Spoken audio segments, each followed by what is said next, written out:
to bring the guard down. Hello, everybody, and welcome. Thanks for stopping in and listening to another episode of the... Bring your guard down. Last week I make a mistake because you put pressure on me. I lose control. Oh, I know. We got it right for once this week. Yeah, but you pressurized me last week, and I lose control, and then I look like almost look stupid. No, I'm very good looking, I look smart, and sometimes I look stupid too. No, but it's natural. Nobody perfect. Nobody perfect. Hey, we have a really special guest today, Michael. Sarracini. Come si dice cognome? Sarracini, compare mai. How you doing, Mike? Sarracini, Chini, Sarah, whatever you want to You say. look good. Hey, do you go outside a lot? Do you play? Because you had a nice tan. I was in Florida for 4.5 months this year. Oh, yeah, we're part of Florida. In Jupiter, just above West Palm. Yeah, that's near Mercury, Pluto, around there. Yeah, that's right. 400 million miles shy. Wow, close. You can drive there, right? Pluto. Yeah, so that's cool. So you spend the winters there? Yeah, this was our first winter down there. We usually went right after Christmas for 2 or 3 weeks every year, and this was our first. My wife retired last year. I retired, and so we have another little business that we're doing. But this was our first real kick at the can to be down there for 4.5 months. And we were a little bit leery at first because we didn't know if we wanted to be away that long. But it was, I said to her, I'm not coming back till June 1st next year because May was a disaster here as far as weather and cold. This and May. stuff. It's ridiculous. Yeah, this May has been shitty. Anyway. Yeah, but that's okay. They control the weather. That's why, By the way, when you kick the can, do you wear construction boots? Steel toe. Oh, steel toe. Yeah, that's what I what? figure. When you kick the can. What do you mean? What does that mean? He said a kick at the can. The can. The can, yeah. So there, whatever. So there's a connection, right? Like there's a connection between Rocco and Mike. A long time ago. Are you right? kidding? So are you like you're a comedian? Like, so what's your background? Like, tell me your story a little bit. Really, because it's a little bit crazy. I'm not that person that goes to a job and works 9 to 5. I need to have so many things going on at the same time. I understand that totally. And we met we met years ago. We met years and years and years ago in music, and we became friends through music and I grew up in with one of my best friends, and we were always watching stuff like on TV, Carson and comedians and stand up, and I used to have a little TV at the end of my bed, and I used to record it with the little cassettes, George Carlin and all these wonderful stand-up comedians. Comedy was always in the back of my head, and we were always having a great time. And this gentleman here, whenever we got together, these people would come out left and right, and right and left, as you would say. And it just got to a point where I just called another couple of friends of mine, and it. Okay, so let's talk about, because like, when did you actually? I know you met through music, but when was the sort of where's the Rocco connection? So I mean, if I could be just open with this and be honest, of course, that's this gentleman here, Rocco, has been around for many years. It's not something that just happened because 4 guys got together. That person has been inside this person forever, and everybody knows that person. Everybody knows who that person is. It could be an uncle, your grandfather, your dad, the guy down the street, the construction guy. Italiano, you mean, not Italian people, right? So what happened is when we decided to kind of get together and do this, we didn't know what was going to happen. So I'm going to kind of interject here because timelines. So this whole thing, started a couple of decades ago, let's say. 2003, I think. Okay. So you guys, a couple of your friends, you guys get together, kind of like, like almost like putting a band together, right? Yeah. And you guys get together and you say, okay, let's do some experimentation for the nation. And you guys. So how did it, like? What was your first like tell us the story about how you all four of you came together for the first time. So we get together, and of course we get together at my place, and I have a little bedroom upstairs and a little 4-track recorder, cassette recorder, and we went to my kitchen and we started having a couple drinks, vodka, and this sat outside on my deck. And okay, guys, let's just go upstairs. Go upstairs. Okay, hold on. So this is just random. Random. You guys got together, four friends, no pen to planning, paper, no nothing. Script, Nothing. No all barbecue, improvisation. Nothing. So Okay. 2 guys on a bed, me sitting on a chair, the other guy in the other chair, everybody, couple of microphones, wired microphones, just holding the microphones. And I can't remember the first thing that happened. It didn't kind of work, and we were laughing and giggling and so on and so forth. And then handed the microphone to this gentleman here. And So let's talk to Vito now because we're gonna switch. He's Sure. gonna switch. Is that okay? Of Rocco? course. All right. So let's talk about Vito Yes. before he introduces the character Okay. to the world, So- right? So Vito, now you're Vito. This is Vito now. I'm Vito. All right. Yeah, Okay. hello. So Hello, what everybody. happens is Vito has a microphone, Ian has the other microphone. So what do? Ian says, why don't we do a thing called Punjabi Power Hour? And until this moment, when we started this, we had no idea what was going to come out of him. Nothing at all. And he just says, I'm going to be an Italian boxer. So I'm thinking, okay, here's a South Asian show with an Italian boxer. Okay, guys, let's just go. And there was a crack on my wall.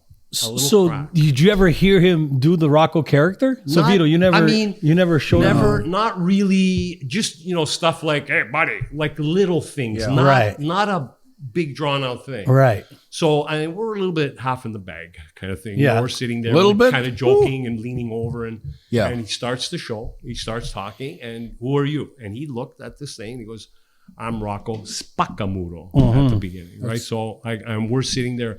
Now, if you actually heard the actual tape, we're laughing like in the middle of all this stuff. Now, by the end of this, it was like 18 minutes long, this skit. We had to cut so much out but there was never pen to paper, nothing. Right. So you basically cut stuff out. Why?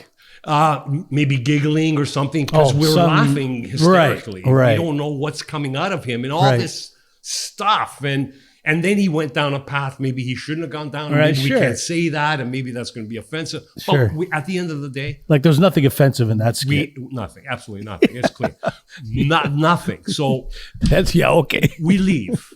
We go home. So now it's every Thursday. They come back every Thursday. But in the meantime, I listened to it on my own, and I said.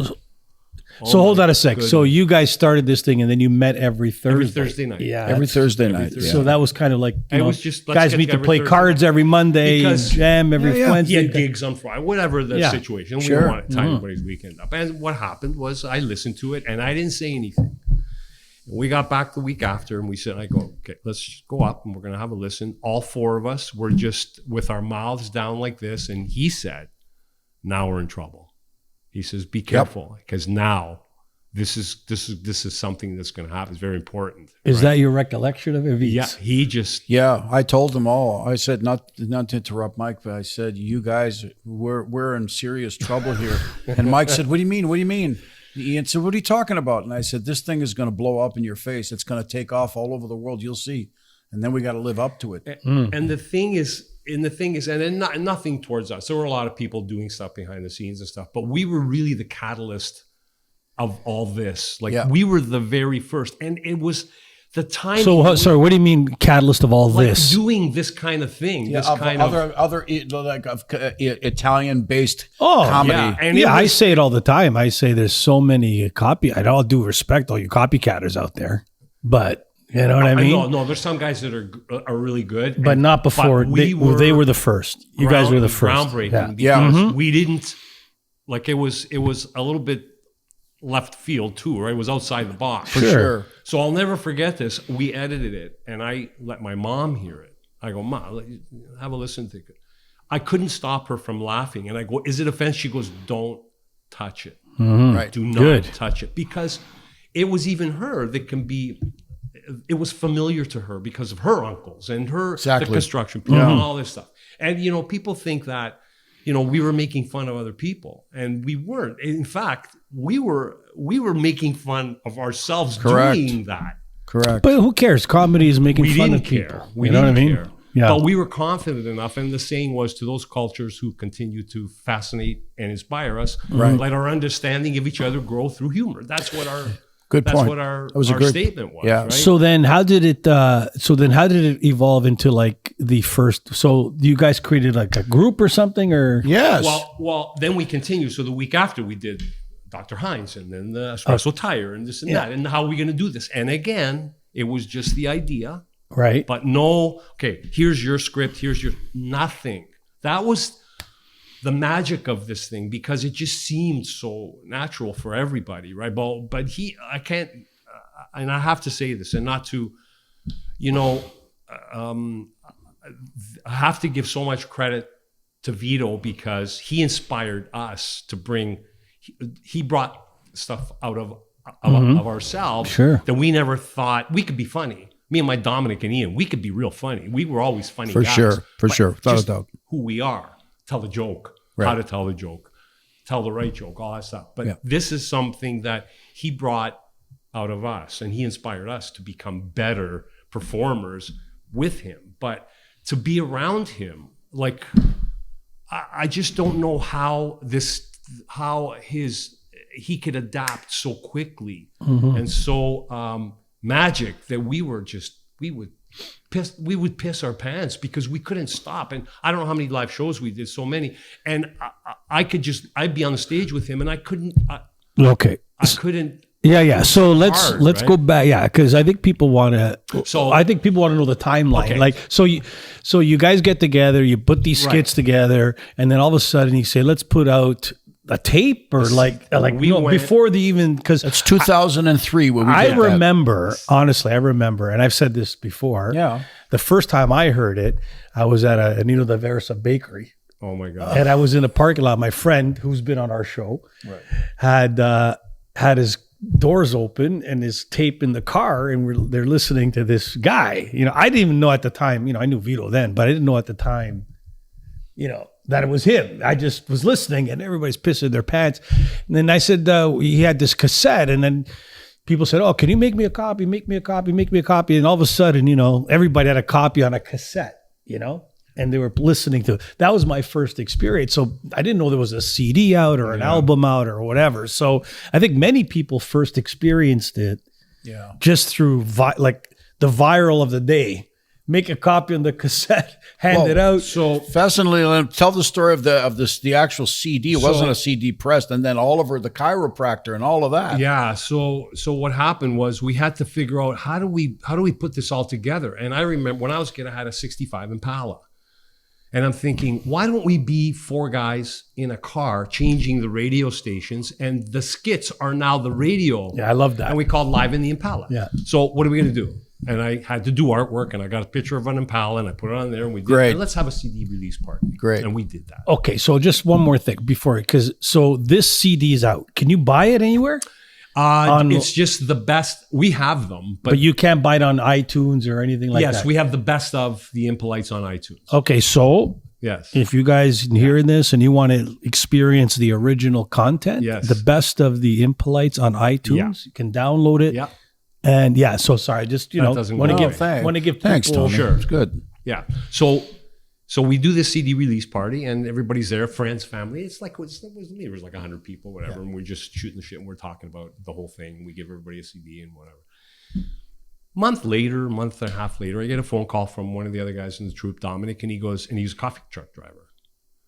And he goes, I was at a place, and the guy comes in, and they're talking about the Portuguese chef, because they're all Portuguese construction guys. And he said, I couldn't talk because he goes, that's us. Day after, I'm in the bank at CIBC in Woodbridge, and the guy's behind me talking about an Italian boxer that somebody sent him on email. I'm going, what? 2 days later, he calls me, something's going on. What happened at that time was Napster and Kazaa. Yeah. So we went on there, and at one point we were trading up 1.5 million shares of this thing. So next step, Vito goes, now we got to do a show. And I'm going, what are you talking about, a show? What do you mean? Live. We got to go live. I go, I've never done live with my friends and family, being an idiot. But we have to go do a show now. And I'm like, what are we going to do? Well, we got to do it somewhere. Let's figure it out. And we get contacted to do our first show. So what year would that have been? So how many years after? That would have been 2003. So right after you guys put this stuff out.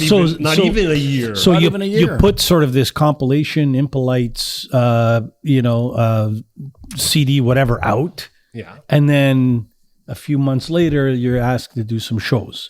Yeah, that's cool. Won the first show. So now. So where was the first show? Well, the first show is a place in Vaughan called Ice Cream Patio, and it was a restaurant. And he called. He says, "We're going to do 3 shows. We're going to do we're going to do a matinee. We're going to do a show at night on the Saturday. Then Sunday we're going to do a matinee and another show. So 3 shows. 3 shows. And it was 150 people.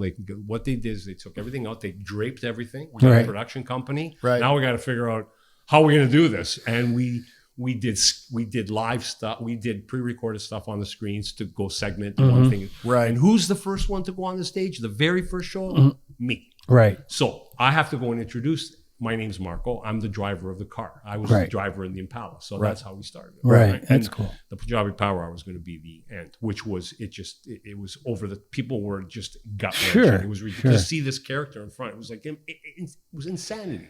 Yeah. And I remember we had headsets. And the video's playing, and I'm behind the stage, and the sound guy's going. My breathing, the microphone was on, and all you can hear in the PA was. Why? Because I was so nervous. The anxiety. But aren't you a performer by trait? Oh my God. The minute I walked out and people were going like this, Yeah. just this calm came over me. Sure. And I knew that we were where we should be, right? And then that experience that first time, and then the floodgates opened. So Crazy. Hamilton. Crazy. Remember Hamilton? Yeah. Vancouver, Edmonton, Sault Ste. Marie, Calgary. It was ridiculous. yeah. So Hamilton, 5 shows at Carmen's. And the other, what the banquet hall, the other place. Julius, we did. I don't know, Julius. 4 or 5 shows. By the way, everybody out there, all the people in different parts of the world, we're talking about Vaughan, Ontario, in Canada. So Yeah. the suburb of Toronto, as they say, we say Toronto. So because we talked about this on one of the podcasts, it's funny how the Italians, when they migrate, they all get to they all settle in every major North American city. They're all in the northwest area, and Vaughan Woodbridge is northwest of the city, funnily enough. So all this to say that it's fascinating culturally what happens, the similarities between our people. I say our people, Italian people. It's because there's an aspect, there's a thinking process that goes on with our people, as there are other people, right? So to back up a little bit, I want to, because my curiosity has just like tripled. So the original content that we had, because you were the engineer in all of this, the beautiful sound effects, the art, well, you were behind all of that. So the original content with the Punjabi Power Hour on it was on what format? Cassette. It was a cassette. Cassette. Because you took a cassette. I remember you telling me, you said, Veets, I just made a copy. I don't know what copy. And I gave it to my chiropractor, Oliver, and he almost lost his shit. Yeah, died. He didn't die literally. He just died from laughter. It was ridiculous. And every time for 10 years after, he was the Rocco guy. He was Oliver, the chiropractor, was the Rocco. Like he wouldn't stop. Yeah. Like he just. Yeah, I think that, so you did. Oh, and by the way, sorry, Tony, by the way, we're talking about live shows. People that came out, some of the shows we did at Julius, there was like usually 650 people there. Easy. It wasn't yucks. You understand? This is production. And production was unbelievable. Dominic and him and Ian, and we had costumes and this many people. It's not yucks. 100 people yuck laughing. Yeah. It's 650 people. And we got labs on, and we got to deliver to this huge crowd with inexperienced guys. Right. It was unbelievable. So you did in 2003 and then you did 2004, 2005. You did lots of shows. We did. So then what? So then like everything has sort of an apex or a top point, right? So why didn't, like, I know that it was successful for the time, but why didn't it even go further? Because it was so innovative, so unique. Tony, and to me, that's an interesting thing. That's the $1 million question. And it wasn't because of us. It wasn't because I don't like you anymore. And we do a show, and afterwards we just look at each other and go, this is ridiculous. We're having so much fun doing this. Yeah. So it wasn't that Ian said you're this, or Dominic, I don't want to do this. Nothing to do with that. I guess your lives and what was happening, other people were emerging, and everybody has their life. So Vito had his life. Dominic moved over there. Ian started singing in another band. So are you saying that ultimately you guys, and you guys didn't think that it could go further? Or you didn't have the right representation or connection, possibly. You didn't call me to help you guys build it. But you know what? You're right. Good point. You're right, Tony. You know why? I'll tell you why. Because somebody that wears too many hats, it's no good. No. Well, so if I'm doing one thing and I'm keeping these three guys and keeping him grounded, or I've got to work on audio and kind of come up with ideas, whatever that is, I can't start booking it. That's not right. So nobody approached you and said, "Hey, we want to make this bigger." Really. No, that's too bad because, guys, I think, listen, ultimately, like what makes it successful, in my opinion, I'm humble. My humble opinion. Go ahead. I'm not an expert. Knock yourself out. It's just that it makes people feel good. It makes people laugh. It brings people to different times, it reminds them of people, and I think, it's I believe never too late to experience it 100%. Or to grow it again, right? So you can take the tree that's growing, now there's not maybe enough light or, nutrients or whatever. That's what this whole Bring Your Guard Down podcast and idea is all about, is to reintroduce Rocco to the world, because ultimately, and we've just started, right? Like a month, not even a month, maybe 3 weeks, and it's already, and it should. And you know what? At the end of the day, that's all it matters is, and I think people were feeling the connection back then, but was no real way to expand it. Yeah. So I've seen already, when I look at and this is the beautiful thing about the internet. Sorry, I'm going to ramble a bit. No, go ahead. This is the beautiful thing about the internet. I'm going to share stuff with our audience because, I get to see all the people that are following, where they're following from, and their comments, and where they're around the world. And you may think that, it's just Toronto, but you wouldn't believe how many followers we have, or people that are consuming the content from so far 17 countries in 2.5 weeks, right? Like, okay, 5 here, 5 followers here, 8 followers there, 2 followers. But in New York, in the US, it's 40% of our followers are from the US. So that means, This, by the way, what you're talking about now, this wasn't happening in 2000. No. Yeah, but now we have to. So for us, right? With a correct Absolutely. statement. Yeah. So for us, it's as long as we continue to kind of, tell stories and Rocco's character, which everybody, as you said, Mike, everybody knows an uncle in Italian. Anyway, even not Italian. I go to a little coffee shop over here, and there's Rocco's clone in real life, right? Making coffees behind, right. And incidentally, by the way, not exactly like you. Right. And incidentally, because I'm Vito now, and I have to say this, Mike will support this.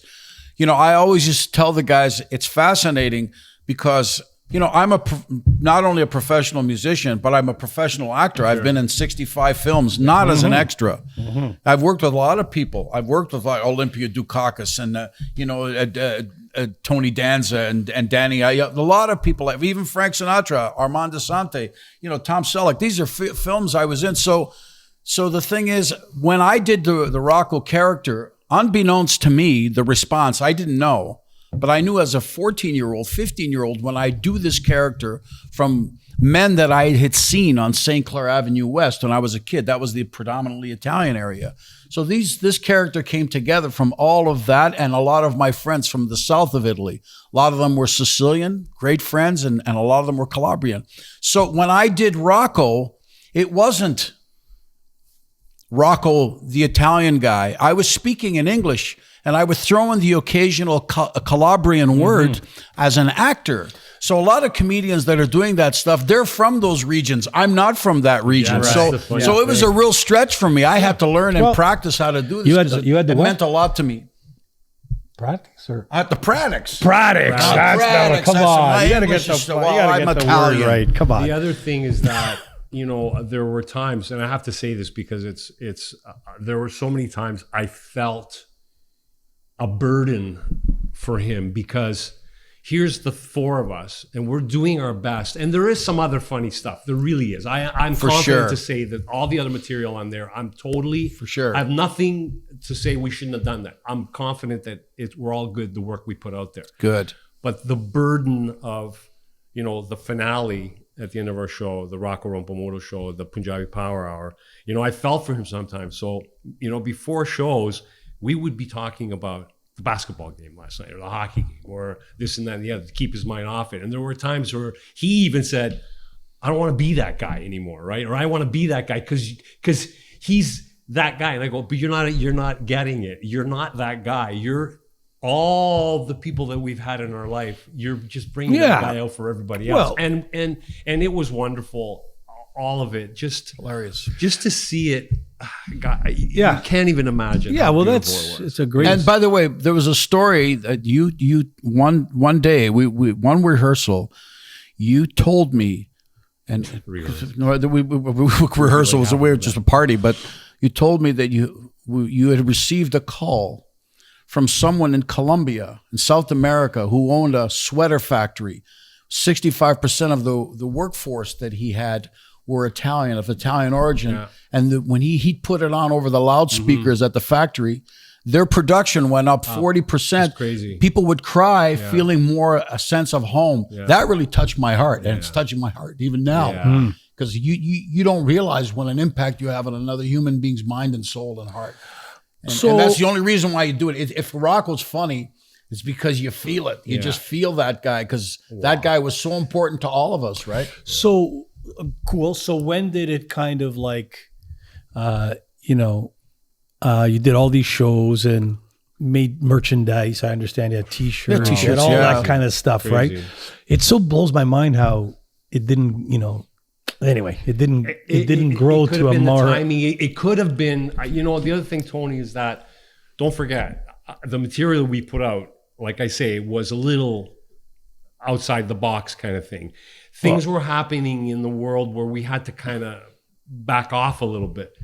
But now, good point. There's a lot of stuff out there. We're going back that say whatever the fuck you want, right? Kind of. Well, thing, right? I mean, that's what we're all about, right? Here. We don't care. But there was a period. Well, we can't do that anymore. We can't talk about Rocco's gay brother, and we can't talk about all that other stuff, and we got to be careful and stuff like that. So, but it was never. I don't want to do this anymore. It kind of just slowed down, but it never went away. It was always there. Right? Well, when you think about it, look at sort of when I did my kind of research, on the different media channels and stuff, and just try to kind of see whether this kind of thing still makes sense, right? To pursue this idea, right?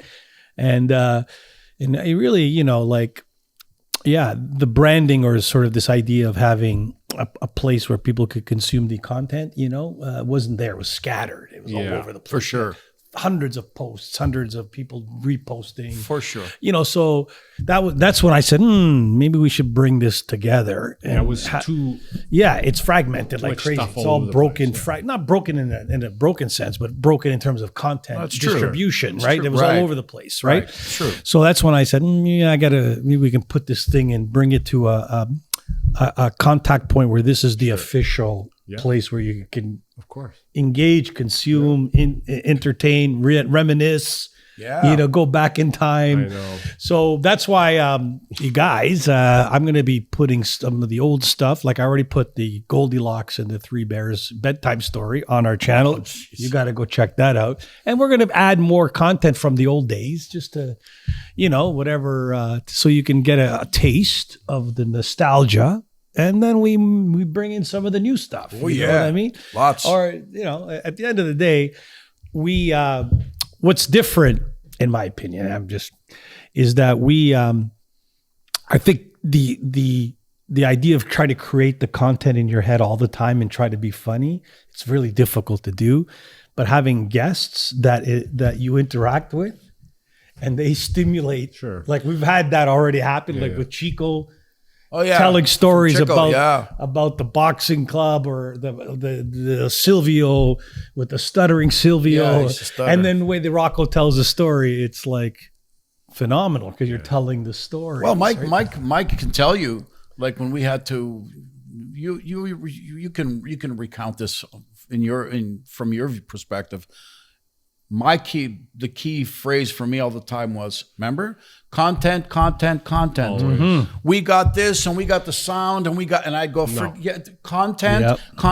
And funnily enough, and take over now, what happened? We came up with a lot of content. Your turn. It was, the whole thing is you throw enough stuff against the wall, something's got to stick. So we just kept so much stuff. There's stuff that I have that we didn't put out. I have another album. The World Cup, we did a thing in the World Cup and the Euro Cup. It's like 15 minutes long. You will die if you heard this. Yeah, and it's all mixed. It's all done. Yeah. Now you have an outlet if you want to expose the world. There's so much stuff. And the more we did, the more it gave back to us too, right? So it just... That's the thing. So like, I agree. Content is what drives consumption, right? And it's funny, long format podcasts are, kind of the rage right now because you can say whatever you want. Nobody's controlling your messaging or whatever, right? But people consume tidbits, right? Things that make them laugh. I didn't know that. Right? So that's kind of what I'm learning is kind of create these little 40, 50 second bits, from whatever content you have visually, and then drive them to sit down in their car and listen to this, for example. And people are still ultimately curious. I mean, it's very difficult to listen to an hour and 20-minute show or an hour podcast and laugh for an hour. That's not realistic, It's not, for sure. So, but what's, the little bits that come out of that, like the little, well, Michael you can attest to this. He can tell you stories of the Impalites traveling, which is a CD, a show in itself. Okay, so let's give us a taste. Just tell Sault Marie. So we got to go to. Can I tell it all? Tell it all. It's not long. Anyway, no, take your time. We go to Sault Marie, and Dominic, part of our troupe. Dominic has to have. Sorry, Mike. So there are four of you. There's four of us. Vito, Mike, Dominic, and Ian. Ian is the Pujari Power. Right. Dominic's the agricultural guy. I'm the street guy, talk show guy. And all right, just to give people some others. Context. Right. So we got to go to Sault Ste. Marie. So Dominic goes, I want to get a motorhome. A motorhome. Get a motorhome. And the guy's going to pay for it. He's going to pay for our hotel. This guy owns a banquet hall in Sault Ste. Marie, all that kind of stuff. Great guy.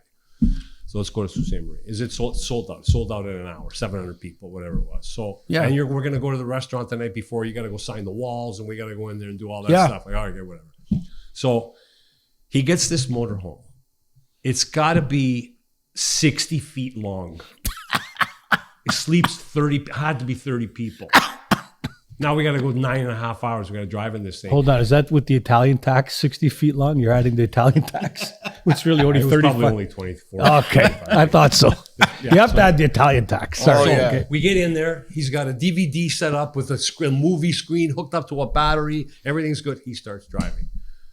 It was cold. It was going into winter. It was November. And we picked up, Ian said, let's get, because Ian's mother was Pakistani, and his father was going, and his father's the same, half English as well.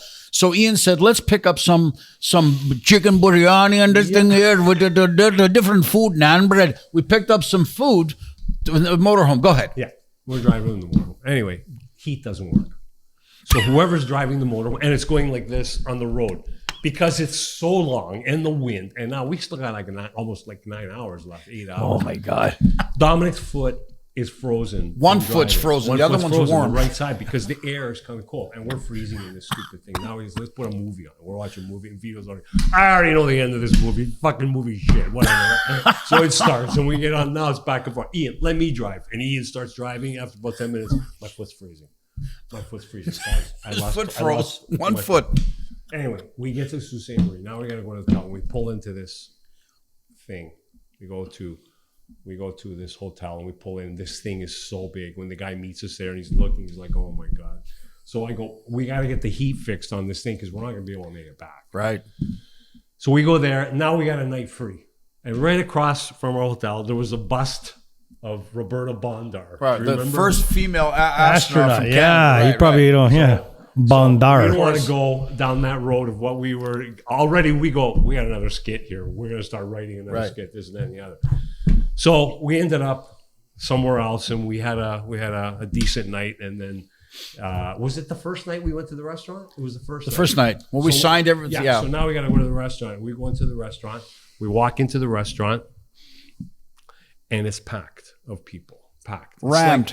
We felt like it was Bon Jovi, like flying into like Heathrow Airport. It was ridiculous. Living on a prayer, I swear to God. Hugging, signing, the wall, sign over here, people all around us. We're going, this is But so how did you deal with the frostbitten feet before you arrived? The guy there, he knows like mechanics and everything, and they went in there to change the heater, and then we charged it put an extra to the tube rental place and stuff like right that. to the feet, so it was crazy, but the people were going absolutely.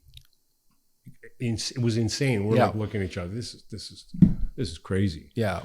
Then the show itself was probably one of our better shows, and it was like sold out. And again, that was the one with the Catholic priest sitting right in the front. Vito goes, "What a mistake! What am I going to do?" I go, "You got to do what you got to do." Well, we teed off on the priest. We didn't. He was on the floor. He was on the floor, dying laughing. Yeah. He was absolving us of all our sins, and I'm the chief of the sins. So the best part, international. The best part of the story is it was all fantastic, and then now. We were in the motorhome waiting for the show to start, and then we go in through the back door. We did the show, and then after the show, we were there an hour and a half signing. CDs, sold all our stuff. It was ridiculous. We didn't come home with nothing. Now we got to go to the hotel because the next morning we're leaving. We go, we're starving, so we drive downtown Sault Ste. Marie. There's nobody there. In the motorhome. Park on the side, and we go to a shawarma place. We go inside the shawarma place. We get. I'll have this, I'll have that. And you're mentally drained because of all this. It's really draining, right? Him more, but we're like, we want everything to go good. Get back in the motorhome, not a peep. And we're looking at each other, and Vito goes, guys, all the shit that we were all these stars, look at us now. We're like, 4 guys eating a shawarma. There's nobody around. Nobody around. Nobody around. That's the reality. Humbling because it's like, this is just, we didn't take ourselves seriously. Yeah. We never said, I don't want to talk to you. We weren't those guys, right? Yeah. We were always so gracious. But I mean, there's so many other things on that trip. But every show was like in Hamilton on the grass. Oh, please. Please tell that story. But I've got to preface, by the way, so I have to say this. To all the people out there, for guys that's struggling with addiction, I'm an addict, and I've been sober for the last 5 years and alcohol-free since October 28th, 2010. Yeah. But when we did those shows, I was not sober. Yeah. I mean, I could hold my liquor, so to speak. You would never know. I'd mumble, stumble, but we drank vodka. And one of the things, a lot of times you get nervous before a show. You got 650 people. And Ian and I had to go out and do Punjab. The bathroom was at the other end of these facilities. And sometimes you'd have to leak so bad, we'd drink water, finish our water, and we'd piss in the water bottles and then drain it out in the backs. Hamilton was one of those nights where we'd had a few too many vodkas. You start the story because I'm going to collapse it by the end of it because I got to finish the story. Well, they were on stage and he had to go. So he goes, I'll be right back. And he leaves Ian. He goes backstage and with the microphone. Oh my God. The people, honest to God, they thought it was fake. Part of the skit. Right. And yeah. This is like a couple I farted too. That's like the best. It was a little bit. But you're in the moment, and it's not like something that we plan to do. It just these things just happen. Perfect. Then after the show, we're on the grass outside. Parking lot. Everybody's gone in the parking lot. I don't know how we going to get home, guys. we got to go get some food. Egg sandwiches. Oh, I We ate went 3. I go drive to Tim Hortons. Go. He's on the grass. He goes, I can't. I Remember can't. it was snowing, and I was trying to recuperate from the alcohol, and was Mike so couldn't find me. And I was under like a Newfoundlander, those big dogs. I was covered in snow. Mike, we need a sandwich. Remember, I popped up my head. Yeah, we could go on and on and on and on and on, but we never hurt anybody. No. It was crazy. Yeah. So, Oh, and by the way, just to finish, I just want to finish that Hamilton story.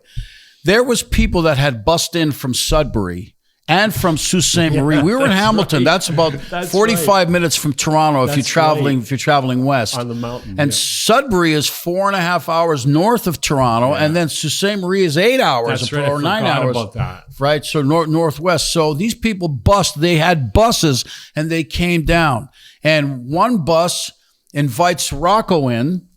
This guy says, Rocco, please come on in. We want to have a drink with you. They had vodka. I walked in. The guys were behind me. And they're giving me a big shot of vodka. And I goes, hello, maybe I'm going to drink up, everybody. Let's enjoy ourselves. So I take my shot. This guy comes running up to me with his wife.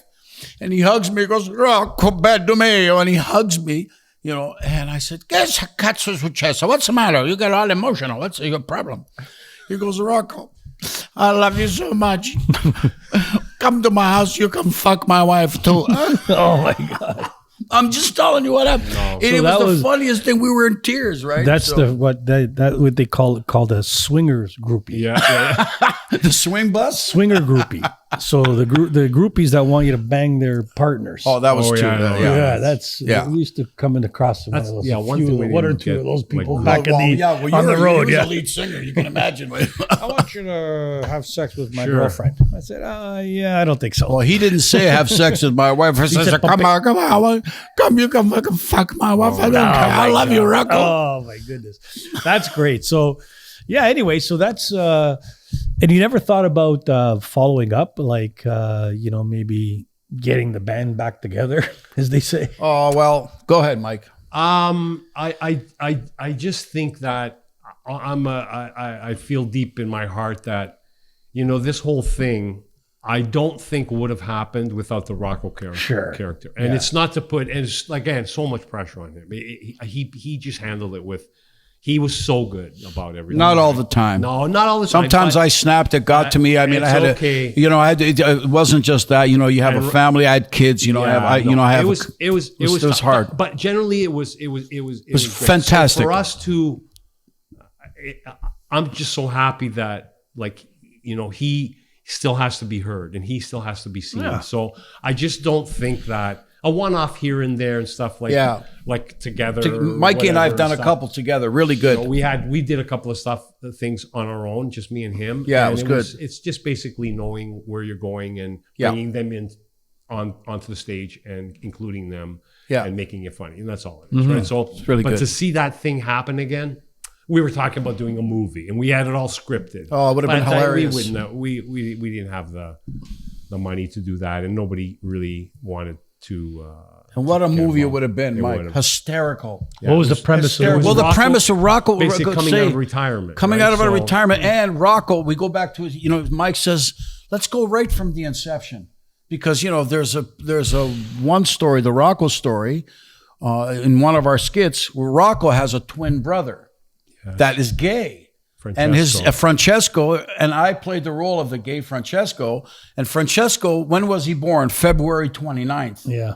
But he left. He jumped out of my mother's fallopian tubes early. 4 months. Well, 4 months before me. So we're twins, but he left at February 29th, and I was born August 16th, right? The day before Rocky Marciano's birthday, which is hysterical when you think about it. And I had to deliver that character to find out, right? So you were. So we're going to go back to the inception. And Rocco's mother in Calabria, she had a goatee and everything. Yeah, so it would be him.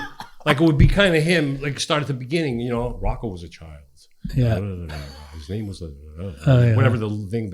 And then the scene would go to the mother in the kitchen, and this little kid just punching the shit out of the furniture, and the mother, he want to punch you all day long. I don't understand. He's just a little boy. All he want to do fight. And he became a fighter and goes through his life. Now we go to present day and he's coming out of retirement. So then we got the agricultural guy is the cut man. Jethro. Ian's going to be the manager. I'm the guy, the agent. Like it would be all that kind of, and then the end of the thing, the first punch is thrown and it goes to black kind of thing. And he gets knocked out. Or you never know who wins. Oh, he was not going to see got knocked out. Even Haroon, right? Remember? Oh, you mean the Sopranos ending? Yeah. The Sopranos. What the hell happened? Right. Yeah, still. Oh, shit. Yeah. Die.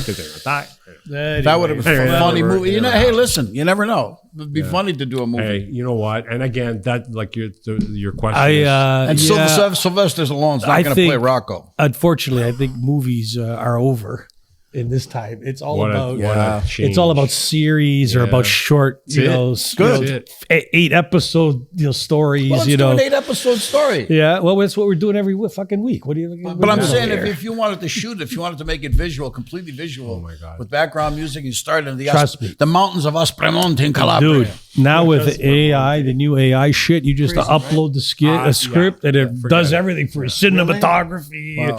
You can do a movie and it's gonna devastate. One thing he's not gonna do. No AI is gonna do Rocco Rompamuro. No. I'm telling you right now. Well, you know. It can't do it. Okay, too much technique. You know what they? Do you know that we got our Instagram hacked yesterday? I was telling you guys. Yeah, somebody already hacked our account. Why would they do that? I don't know. Why To steal, just to get they. We follow not too many people on our Instagram account. I understand. And so if you're one of the followers, people go, "Oh, why are these guys following this one or two guys?" Right? And so I never follow anybody. But I don't know what I can. So they hacked in and we were following, our account was following a number of accounts. Right. I didn't follow those. So they hacked in and they. Yeah. So So they it makes them look good. makes them like we your guys that we associate with. Right. You And know, they could say, so these guys follow us. Follow us. Elon Musk boy. has 42 million followers. He's following 3 people. You get it? So anyway, I fixed it. I unfollowed it, but that only took 2 weeks for that to happen. Yeah. Because They're all still going to come at you, right? yeah, it's so okay. What kind? So these kind of people, That's they're, okay. they're in existence. These kinds of people. Yeah. Yeah. So I'm a comedian. I want to be famous. Yeah. Okay. So I got all my friends and stuff following, but I want you, Rocco, Right. both of you are the To endorse concept, him. to It's like an follow me so I endorsing. could say, Yeah. look, they're following me. They're So endorsing they hack me. you, Oh, okay. make you a follower of me. Now Yeah. I look. It's like you're giving an endorsement. by, Exactly. by association, Yes, I understand. you're giving an endorsement to I say, see. "Hey, we like this guy or these 3 guys." And anyway, so it just But we don't know who they are. I know who they are Because if you know who they are, go to their place. I'll give them a ginger smash. ale. I know. I'll I got smash to a couple smash. of I times. felt like because I saw their profiles and I felt like saying, GFY. GFY? Yeah, go fuck yourself. Yeah. But I did it. I just unfollowed them. Good. And That's then even better. And then I That's better. fixed It's the better. Don't say access nothing, link. yeah. No, I don't want to say it.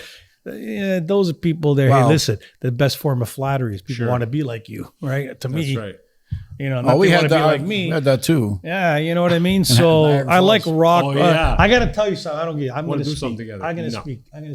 There's somebody Italian dude, fat fuck, called. I'm going to say this. He uses Rocco the comedian, or so Rocco the comedian. Dude, you got to find another line of work. Anyway, that's what I want to say about that. All right. So anyway, you're not funny, but you got a lot of followers. I got to give it to you. You work hard, but you're not funny, buddy. Anyway, sorry. Thank you. That's always a goal. That's pretty much everything. Let's just say you're not international. No, Okay. you're international in your brain. Intelligence. Yeah. So anyway, okay. Anyway, that's really a nice story. Thanks for stopping in. I appreciate that, Mike. And He's got lots of stories. We got to have him back. I think he's the man. yeah. I think. Listen, I mean, everything is called stimulation. for the nation. If you get stimulated to tell something or for things to happen, Yeah. that's the journey. I woke up the other day and my head was spinning like this, going like this. I'm like, what the fuck? And then my wife says, "Oh, you just switched dimensions. Like you moved into another reality. You're switching. Like something happened to switch you I like from that. Cool. from where your destiny was now. It's gone into an alternate destiny. Well, fuck. As long as you're not a fucking robot. I'm not a robot, but anyway." And I said, I pulled the plug that- and fuck you. Yeah, so I said, "Oh, that Both kind of fuck makes ends. sense." I woke up like, "What the fuck?" I said, "I think I'm having a stroke." It's crazy. A stroke. American, yeah. A stroke. But really, I was having a dimensional shift. Capito? Yeah. Anyway, take it away. Well, I love you and nobody else. Thanks, Mike, for coming. My friend Michael from One Way Kids is number one. Yeah. And Tony, my friend, I know him a long time too. His mother, my mother friend from Paese, back home. But in the meantime, don't lose the fucking control, all right? Stay nice and don't forget, whenever you feel sad, remember, I love you and nobody else. See you next week. Ciao.